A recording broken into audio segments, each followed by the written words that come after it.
नमस्कार, मैं सरिता चौधरी राजस्थान सरकार व वेदांता के CSI इनिशिएटिव ई कक्षा जिसका टेक्निकल पार्टनर मिशन ज्ञान है, आप सभी का स्वागत करती हूं। हम लोग अध्ययन कर रहे हैं राजनीति विज्ञान की मूल अवधारणाएं और मूल अवधारणाओं के अंतर्गत भी हम लोग आधुनिक राजनीतिक अवधारणाओं के संदर्भ में अध्ययन कर रहे हैं, जिसमें हम लोगों ने राजनीतिक संस्कृति के बारे में अध्ययन किया। राजनीतिक संस्कृति का अर्थ, राजनीतिक संस्कृति की परिभाषाएं, उसकी विशेषताएं, उसके आवश्यक घटक, उसके निर्धारक तत्व, राजनीतिक संस्कृति और राजनीतिक समाजीकरण के मध्य संबंध और राजनीतिक संस्कृति के विविध प्रकारों के बारे में अध्ययन किया। यदि आप लोगों ने राजनीतिक संस्कृति से संबंधित मेरे वीडियोस नहीं देखे हैं तो इस वीडियो को देखने से पहले आप ज़रूर उन्हें देख लें। तो आइए अब हम चर्चा करते हैं राजनीतिक संस्कृति से संबंधित महत्वपूर्ण प्रश्न और उनके उत्तरों के बारे में। सबसे पहले हम लोग बहुचयनात्मक श्रेणी की बात करते हैं, जिसमें हमारा पहला प्रश्न है, भारत और पाकिस्तान की राजनीतिक व्यवस्थाओं के मुख्य अंतर क्या है। अब मुख्य अंतर के लिए ऑप्शन दिए हुए हैं भौगोलिक स्थिति, राजनीतिक संस्कृति, राजनीतिक विकास और राजनीतिक आधुनिकीकरण। देखो बच्चों, राजनीतिक आधार पर यदि देखा जाए तो भारत और पाकिस्तान की जो राजनीतिक व्यवस्थाएं हैं उनके अंतर्गत इन चारों आधारों पर अंतर है, लेकिन हम जब राजनीतिक संस्कृति की बात करते हैं तो मुख्य रूप से यहाँ राजनीतिक संस्कृति के आधार पर अंतर बताएंगे, तो हमारा आंसर होगा ब। नेक्स्ट है, एलन बॉल की राजनीतिक संस्कृति पर आधारित पुस्तक का नाम क्या है। इंपॉर्टेंट क्वेश्चन है, एग्जाम्स में पूछा जाता है, तो आप ध्यान रखिएगा।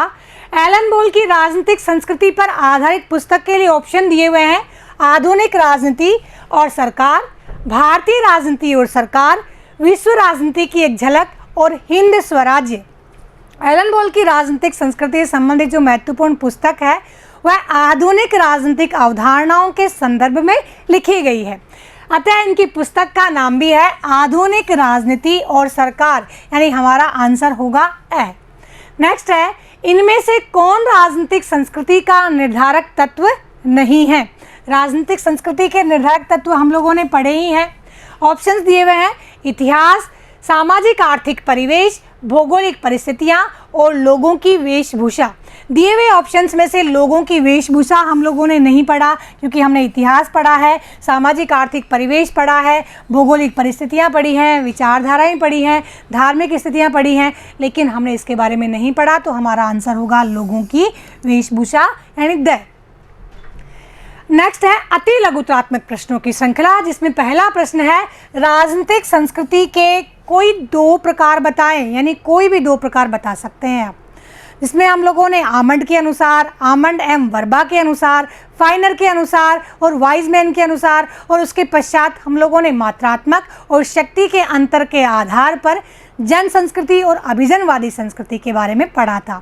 आप लोग अपनी इच्छा से किन्हीं भी दो संस्कृति के रूपों को बता सकते हैं। हम लोगों ने यहाँ पर लिया है अभिजन संस्कृति और जन साधारण संस्कृति, या संकुचित संस्कृति या सहभागी संस्कृति। आप इनमें से किसी भी दो का उल्लेख कर सकते हैं। नेक्स्ट है, राजनीतिक संस्कृति के मुख्य विचारक कौन से हैं। हम लोगों ने अध्ययन किया है आमंड एम पावेल के बारे में, सिडनी वर्मा, लुशियन पाई, एलन बॉल। तो हमारे नाम होंगे कि राजनीतिक संस्कृति से संबंधित महत्वपूर्ण विचारक हैं Sidney Verba, Almond M Powell, Alan Ball और लुशियन पाई। ऑप्शंस देखकर आप लोगों से ये भी पूछा जाता है कि राजनीतिक संस्कृति से संबंधित इनमें से कौन से विचारक हैं, तो वहाँ पर भी आप लोगों को आना चाहिए और उनमें से आप लोग सही को चूज कर पाए। नेक्स्ट है, आमंड एम पावेल की राजनीतिक संस्कृति से संबंधित परिभाषा लिखिए। इंपॉर्टेंट क्वेश्चन है, बहुत बार एग्जाम्स में पूछा गया है, नोट कर लीजिए।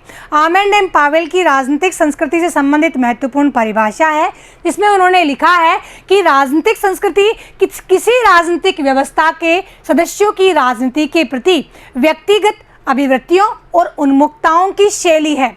इंपॉर्टेंट डेफिनेशन है बच्चों, और जब भी आप डेफिनेशन लिखें तो यहाँ पर जिस राइटर के अनुसार लिख रहे हैं तो वहाँ आमंड एम पावेल के अनुसार, और इस प्रकार से लिखकर नीचे परिभाषा लिखें और उस परिभाषा को हमेशा इन्वर्टेड कॉमास में लिखें, और जो इम्पोर्टेंट चीज़ें हैं उसके अंतर्गत उनको अंडरलाइन करते हुए लिखें, ताकि जब एग्जामिनर कॉपी चेक करता है तो उसे लगे कि बच्चे ने बहुत ही सटीक पढ़ा है। नेक्स्ट है लघुत्रात्मक प्रश्नों की श्रेणी, जिसके अंतर्गत पहला प्रश्न है राजनीतिक संस्कृति क्या है। हम लोगों ने अध्ययन किया है राजनीतिक संस्कृति क्या है। सबसे पहले हम लोग बताएंगे कि राजनीतिक संस्कृति एक समाजशास्त्रीय अवधारणा है और इस प्रकार से मैंने इसे बताया था कि राजनीतिक संस्कृति सामान्य संस्कृति का एक भाग है। तो आप इसे इस रूप में बता सकते हैं या फिर वर्णनात्मक शैली में लिख के भी बता सकते हैं, लेकिन यदि आप इसे इस मेथड से बताते हैं तो ये बहुत ही इम्प्रेसिव तरीका है और तथ्यात्मक शैली में लिखा जाएगा। आप बता सकते हैं कि राजनीतिक संस्कृति सामान्य संस्कृति का एक भाग है जिसका संबंध राजनीतिक जीवन से होता है, राजनीतिक दृष्टिकोण से होता है, व्यक्तियों के राजनीतिक व्यवहार से होता है और यह एक गतिशील अवधारणा है क्योंकि व्यक्तियों का व्यवहार परिवर्तित होता रहता है। फिर हम इसमें किन्हीं भी दो राइटर्स की कोई परिभाषा डाल देंगे, जिसमें हम लोगों ने यहाँ सिडनी वर्मा की डेफिनेशन को लिया है और व्यक्त किया है कि राजनीतिक संस्कृति में आनुभाविक विश्वासों, अभिव्यक्तात्मक प्रतीकों और मूल्यों की वह व्यवस्था निहित है जिसमें उस परिस्थिति अथवा दशा को परिभाषित किया जाता है जिसका संबंध राजनीतिक क्रिया से होता है। नेक्स्ट है एलन बोल की परिभाषा, जिसमें उन्होंने आधुनिक राजनीति और सरकार के अंतर्गत लिखा है और लिखा है कि राजनीतिक संस्कृति का निर्माण समाज की उन अभिवृत्तियों, विश्वासों और मूल्यों के समूह से होता है जिनका संबंध राजनीतिक व्यवस्था और राजनीतिक विषयों के साथ होता है। इस प्रकार से हम लोग बताएंगे कि राजनीतिक संस्कृति राजनीति से संबंधित एक महत्वपूर्ण अवधारणा है। अगला प्रश्न है राजनीतिक संस्कृति के विभिन्न घटकों का उल्लेख करें। घटकों और निर्धारक तत्वों में आप कंफ्यूज नहीं हो जाना। घटक आमंड ने बताए हैं तो आप लोग आमंड का रेफरेंस करते हुए बताएंगे कि आमंड के द्वारा बताए गए घटकों के रूप, इसमें दो प्रकार के घटक हैं, अभिमुखीकरण और राजनीतिक विषय। आप यदि इस प्रकार के रेखा चित्र के माध्यम से बताएंगे तो आपका आंसर है वह इम्प्रेसिव होगा। इसमें आप बताएंगे कि अभिमुखीकरण तीन रूपों में होते हैं, ज्ञानात्मक अभिमुखीकरण, भावात्मक अभिमुखीकरण और मूल्यांकनात्मक अभिमुखीकरण। और अभिमुखीकरण से तात्पर्य होता है प्रवृत्ति या झुकाव।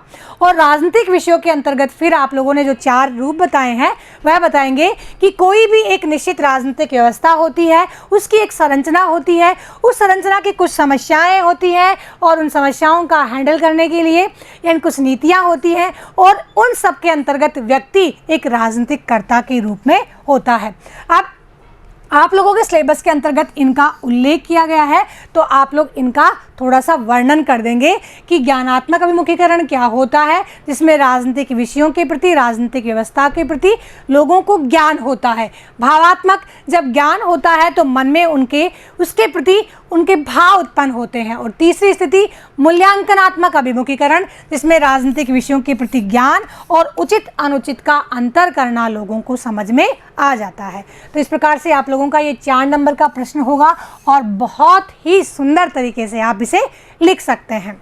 नेक्स्ट है राजनीतिक संस्कृति के निर्धारक तत्व बताइए। हम लोगों ने 5 महत्वपूर्ण तत्वों की चर्चा की थी और उसके बाद अन्य सहयोगी तत्वों की चर्चा की थी, जैसे इतिहास है, आर्थिक सामाजिक परिवेश है, धार्मिक संस्थान है, विचारधाराएं हैं, मीडिया है, शिक्षा का स्तर है।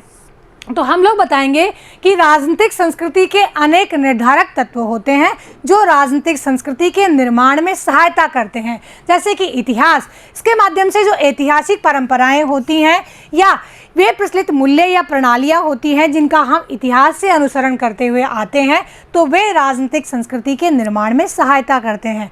जैसे कि भारत की राजनीतिक संस्कृति के अंतर्गत संवैधानिक, शांतिवादी और लोकतांत्रिक मूल्यों को अपनाया गया है।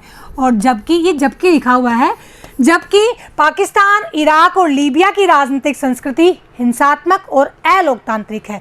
ये उदाहरण जरूर देने हैं, आप लोगों का आंसर बहुत सटीक होता है इससे। फिर है धार्मिक विश्वास, और धार्मिक विश्वासों के माध्यम से भी राजनीतिक संस्कृतियों का निर्माण होता है, क्योंकि इनके द्वारा राजनीतिक व्यवस्थाओं और संस्थाओं का स्वरूप निर्मित होता है। सभी शासन व्यवस्थाओं में नहीं, कुछ शासन व्यवस्थाओं के अंतर्गत धार्मिक विश्वास के आधार पर राजनीतिक संस्कृतियों का निर्माण होता है। नेक्स्ट है भौगोलिक परिस्थितियाँ। भौगोलिक परिस्थितियाँ भी राजनीतिक संस्कृति के निर्माण में सहायक होती हैं। भौगोलिक तत्व जैसे किसी भी देश का भूगोल, वहाँ की जनसंख्या, उस जनसंख्या की प्रवृत्ति और उस देश के संसाधन आदि के द्वारा एक राजनीतिक संस्कृति के निर्माण में सहायता प्रदान की जाती है। फिर है सामाजिक आर्थिक परिवेश भी राजनीतिक संस्कृति के निर्माण में सहायता करता है। और राजनीतिक संस्कृति जो विकासशील देशों से संबंधित होते हैं, यदि उनके सामाजिक आर्थिक परिवेश मजबूत होते हैं, संसाधन उत्तम होते हैं, तो एक विकासशील देश को भी एक विकसित बनाने में अधिक समय नहीं लगता। फिर हम लोग कहेंगे विचारधाराएं। विचारधाराएं भी राजनीतिक संस्कृतियों के निर्माण में सहायक होती हैं, जैसे उदारवाद, पूंजीवाद, मार्क्सवाद, गांधीवाद। अनेक विचारधाराएं प्रचलन में हैं और इन व्यवस्थाओं को प्रभावित करने में इन विचारधाराओं की महत्वपूर्ण भूमिका होती है। इन विचारधाराओं को मुख्य रूप से तकनीकी प्रगति और मीडिया, प्रेस और शिक्षा प्रभावित करते हैं। इसके अलावा हम लोग कहेंगे शिक्षा का स्तर, भाषा और रीति रिवाज भी कुछ हद तक राजनीतिक संस्कृतियों के निर्धारण में सहायता करते हैं। नेक्स्ट हमारा क्वेश्चन है, अभिजात्य संस्कृति को स्पष्ट कीजिए। अभिजात्य संस्कृति यानी संपूर्ण समाज के अंतर्गत एक संस्कृति होती है, वह होती है जन संस्कृति। और जन संस्कृति का एक विपरीत रूप होता है, वह होता है अभिजात्य संस्कृति। अभिजात्य संस्कृति इस जन संस्कृति से अलग होती है क्योंकि इसकी अपेक्षाएं, इसकी मात्रा और इसकी शक्ति तथा इसका रूप अलग होता है। अभिजात्य वर्ग अल्प होता है, कम होता है, यानी मात्रा में तो कम होता है, परंतु यह गुणों में अधिक होता है क्योंकि समाज के महत्वपूर्ण संसाधनों पर इनका नियंत्रण होता है। तो हम लोग कहेंगे कि अभिजात्य संस्कृति वह वर्ग होता है जो अल्प वर्ग होता है, परंतु सामाजिक राजनीतिक शक्तियाँ इनके पास अधिक होती है। इन लोगों के पास सामाजिक आर्थिक संसाधन अधिक होते हैं, सत्ता पर इनका नियंत्रण होता है और राष्ट्र को विकसित करने के लिए, विकासशील बनाने के लिए, यानी उन्नत करने के लिए, विकास के शिखर पर पहुंचाने के लिए इनका महत्वपूर्ण योगदान होता है क्योंकि इनकी जो राजनीतिक संस्कृति होती है वह लगातार शासन व्यवस्था को प्रभावित करती रहती है। इस प्रकार से अभिजात्य संस्कृति अभिजन लोगों की वह संस्कृति होती है जिसकी कुछ निम्न विशेषताएं होती हैं, जिसमें लोगों की सोचने, जीने का तरीका अधिक विश्वसनीय होता है। अभिजात्य लोगों की जीवन शैली में एक रूपता होती है और अभिजात्य संस्कृति जनसाधारण की संस्कृति से अलग होती है। इस प्रकार से हम लोग अभिजात्य संस्कृति के बारे में लिख सकते हैं। बच्चों, बहुत ही इंपॉर्टेंट क्वेश्चन है और ये बार बार पूछा जाता है। नेक्स्ट है निबंधात्मक प्रश्न। निबंधात्मक प्रश्नों में हमारा प्रश्न है कि राजनीतिक संस्कृति को परिभाषित करते हुए वर्तमान में प्रचलित संस्कृतियों का विवेचन कीजिए। पूछा क्या है? राजनीतिक संस्कृति को परिभाषित करना है सबसे पहली बात, और ये 6 नंबर का प्रश्न है और बहुत ही इंपॉर्टेंट है। बड़े प्रश्नों को आप समझें और यदि उन्हें टुकड़ों में पूछा गया है तो उनका टुकड़ों में आंसर दें, और जहां आप लोगों को लगे कि इस चीज़ को हमें शॉर्ट में लिखना है तो उसे शॉर्ट में, और डिटेल में पूछा गया है तो उसे आप डिटेल में बताइए। तो परिभाषित करते हुए वर्तमान में प्रचलित संस्कृतियों का विवेचन कीजिए।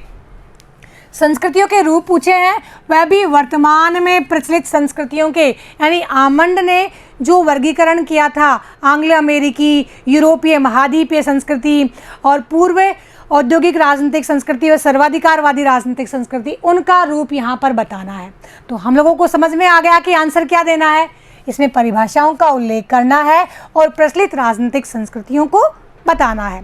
हमेशा की तरह निबंधात्मक प्रश्नों का उत्तर आप लोगों को तैयार करना है। इससे आप लोगों की निबंध लेखन क्षमता का विकास होगा, आपके लेखन कौशल का विकास होगा और आप लोगों की सोचने की क्षमता का भी विकास होगा। इस क्वेश्चन को हल करने के लिए या इसकी मदद लेने के लिए आप मेरे पहले की वीडियोस भी देख सकते हैं जो इस टॉपिक से रिलेटेड है। तो हम लोग बच्चों राजनीतिक संस्कृति को परिभाषित करेंगे सबसे पहले इस प्रश्न को हल करने के लिए। तो कुछ परिभाषाओं का उल्लेख करेंगे जिसमें आमंड एम वर्बा की लिख देंगे, एलन बॉल की या लुशियन पाई की। कोई भी 2 परिभाषाएं आप निबंधात्मक प्रश्न में लिख सकते हैं उसके आंसर में, और एक परिभाषा से कोशिश करें कि आपका आंसर प्रारंभ हो और एक परिभाषा से आंसर का एंड हो। तो सबसे पहले हम राजनीतिक संस्कृति की परिभाषाएं बताएंगे, फिर राजनीतिक संस्कृति की विशेषताओं का उल्लेख करेंगे, केवल विशेषताओं का नामोल्लेख करेंगे। फिर आमंड के द्वारा बताई गई जो राजनीतिक संस्कृतियों के 4 रूप हैं, यानी एंग्लो अमेरिकी राजनीतिक संस्कृति, महाद्वीपीय यूरोपीय राजनीतिक संस्कृति, गैर पश्चिमी व पूर्व औद्योगिक राजनीतिक संस्कृति व सर्वाधिकारवादी राजनीतिक संस्कृति, इन चारों का रूप बताएंगे। इनके जो एग्जाम्पल्स दिए हैं कंट्रीज़ के, वह हमें यहाँ लिखने हैं। उसके पश्चात हम लोग प्रश्न का एंड करेंगे, यानी आंसर का एंड करेंगे, जिसमें हम निष्कर्ष लिखते हुए किसी भी एक राजनीतिक संस्कृति से संबंधित परिभाषा का उल्लेख करेंगे। इस तरह से बच्चों हम लोगों ने राजनीतिक संस्कृति से संबंधित जो चैप्टर है वह कंप्लीट कर लिया है। अगले वीडियो में नए कंटेंट के साथ फिर मिलेंगे, तब तक के लिए विदा दीजिए। जय हिंद, जय भारत।